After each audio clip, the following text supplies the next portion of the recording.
قال رسول الله صلى الله عليه وسلم: أفضل الصدقة سقي الماء. بسم الله والصلاة والسلام على رسول الله. ازيكم عاملين ايه؟ احنا النهارده في ايام صعبة وحر ودرجة الحرارة بتوصل ل 42 و43 والدنيا بايظة خالص، واحنا الحمد لله بننزل نشتغل وفي عربيات وفي تكييف والدنيا زي الفل.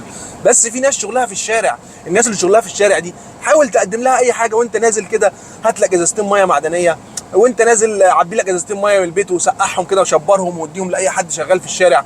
فالنهارده عاملين مبادره كده بسيطه انا والناس اللي شغالين معانا، بحيث ان ايه اي حد كده شغال في الشارع هننزل نديله ازازه ميه وعدة عصير كده. على الرجاله خدوا الميه يا رجاله، خدوا حياتي، ربنا يديكم ويعافيكم يا رب.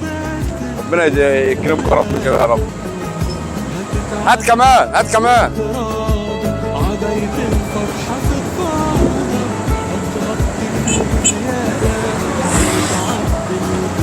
يا باشا حبيبي حبيبي، هلا هات ساعة هات. طبعا تحراني يا باشا حبيبي، ربنا يوسع عليك، ربنا يكرمك يا رب، ربنا يكرمك، ربنا يخليك، ربنا يخليك يا رب. احلى شباب يعني الناس اللي شغاله في الطوب دي بتطلع طوب في عز الشمس، ربنا يصلح حالها. ربنا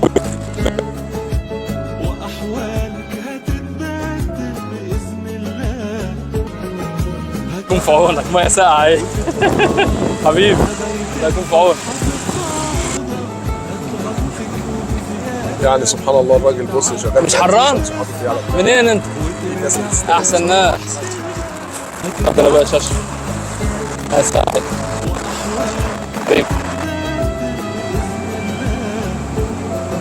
الله يكتر خير الناس دي.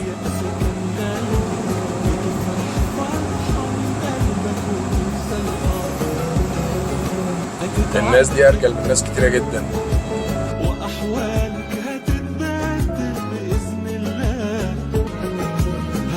حاج من جرجع.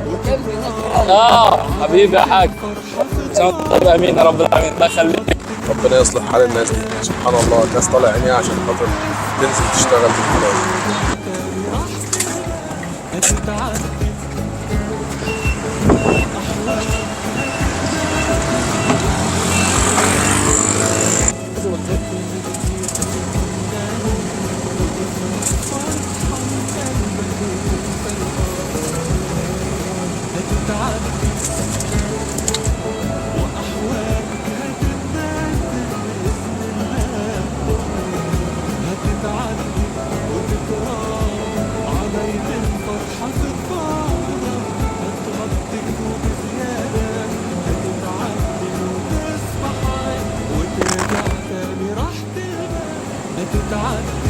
الله يكتر خير الشباب وكتر خير الناس اللي هي قاعده في البيوت ما بتشتغلش.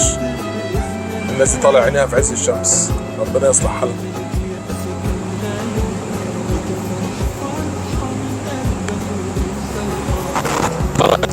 حبيبي نطلع. اتفضل يا حاج، امين يا رب، عقبال حجتكم ان شاء الله. السلام عليكم. السلام عليكم. الله يخليك.